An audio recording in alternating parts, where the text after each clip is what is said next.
Shalom Ubracha, nous poursuivons avec la 6e Mishnah du 5e Perek. Cette fois-ci, nous allons voir Atoda vel Nazir, le Korban Toda, quelqu'un qui veut remercier un Kadosh Baruch Hu, il apporte un Korban Toda. Et il y a, avec ce Korban, qui est en vérité à la base un Korban Shlamim, on doit apporter des pains, 40 pains. Ve'el Nazir, et le Korban Haïl du Nazir. C'est-à-dire le Nazir, lorsqu'il termine sa Naziroute, il doit apporter un Korban à Haïl. Eh bien, ce sont des corbanotes qui sont Kadashim Kalim, c'est-à-dire ils sont Kadosh, mais c'est plus léger que Kodesh Kodashim, et donc il n'y a pas de Meila, de profanation, jusqu'au moment où on fait la Zrika. Si ensuite on prend les Morim, les morceaux qui doivent être brûlés, là il y a une profanation. Pour les autres corbanotes, il y a une profanation jusqu'à la Zrika. La Zrika, lorsqu'on peut manger la viande du Khatat ou du Hacham, il n'y a plus de profanation.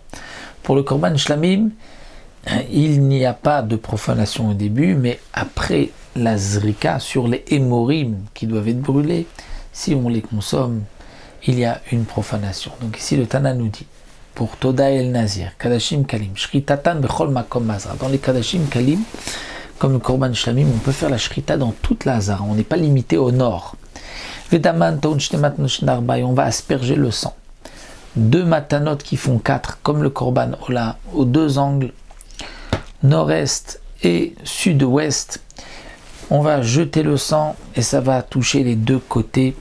Venechalim becholaïr, et contrairement au Khatat, Hacham, qui doit être mangé dans la Hazara, dans le Bet Hamikdash, sans Toda el Nazir, comme Shlamim, on peut manger dans toute la ville de Yerushalayim. Lechol Adam, par tout homme, pas seulement par des Kohanim. Bechol Ma'achal, par n'importe quel aliment, de n'importe quelle manière qu'on veut les manger. Les Yom Velayla Chatzot, on a Yom, un jour, et Laïla et la nuit jusqu'à Chatzot. Bien que le Korban Toda est un Korban Shlamim qui normalement se mange le jour, on l'a sacrifié la nuit et le lendemain toute la journée, le Korban Toda lui est limité à Yom Velayla, le jour on l'a sacrifié et la nuit, jusqu'à Chatzot Midirabanan.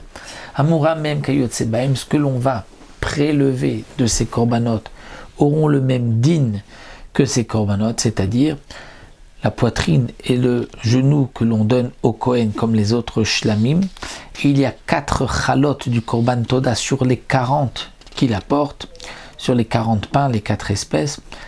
Eh bien, ce que l'on va prélever du Haïl Nazir, Zora Beshela, Chazeveshok, Chalat Matzah, Rekik Echad, les gâteaux et du El Nazir et du Toda, eh bien, Kayut Sebaim auront le même din, on peut le manger dans toute la ville, on a un jour et une nuit. Et là, seulement à Mouram, ce que l'on va prélever de ces corbanotes, n'est chala kohanim, n'est mangé que par les kohanim, c'est-à-dire le chazé veshok, la poitrine et le genou, et les pains qui sont prélevés ne vont être mangés que par les kohanim, mais l'inshem, leurs femmes peuvent aussi manger, l'ibnem, leurs enfants, velavdem et leurs esclaves. Pas comme le korban khatat et hacham, où il n'y a que les mâles qui peuvent en manger. Voilà, on se retrouvera avec le Korban Shlamim dans la 7e Mishnah.